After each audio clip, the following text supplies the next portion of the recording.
Accroché aux collines drômoises, Mirmande, petit village perché du XIIe siècle préservé dans son écrin d'origine. Dominé par l'église Sainte-Foy, ses ruelles pentues et escarpées offrent un spectacle authentique à chaque recoin.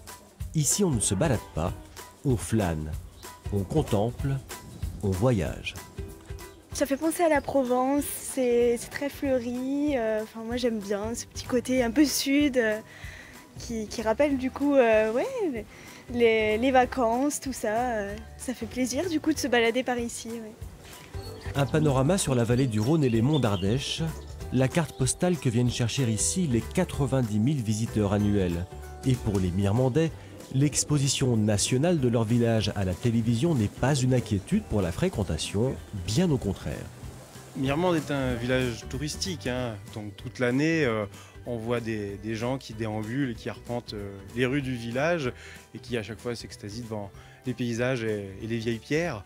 Donc c'est vrai qu'avoir une vitrine qui permette à chacun de pouvoir découvrir ce village, non, c'est plutôt positif, et puis on espère que ça attirera du monde et que ça fera travailler les commerces aussi du village, quoi. Il y a 20 ans, Mirmande a obtenu le label Plus beau village de France. Pour son maire, être le représentant d'Auvergne-Rhône-Alpes à l'émission Village préféré des Français est déjà une reconnaissance. On fait les efforts pour que notre village reste préservé, protégé comme il l'est actuellement. Et donc, quelque part, c'est une récompense sur tous les efforts que les Mirmandais ont pu faire pour préserver ce village. C'est une fierté, vraiment c'est une fierté.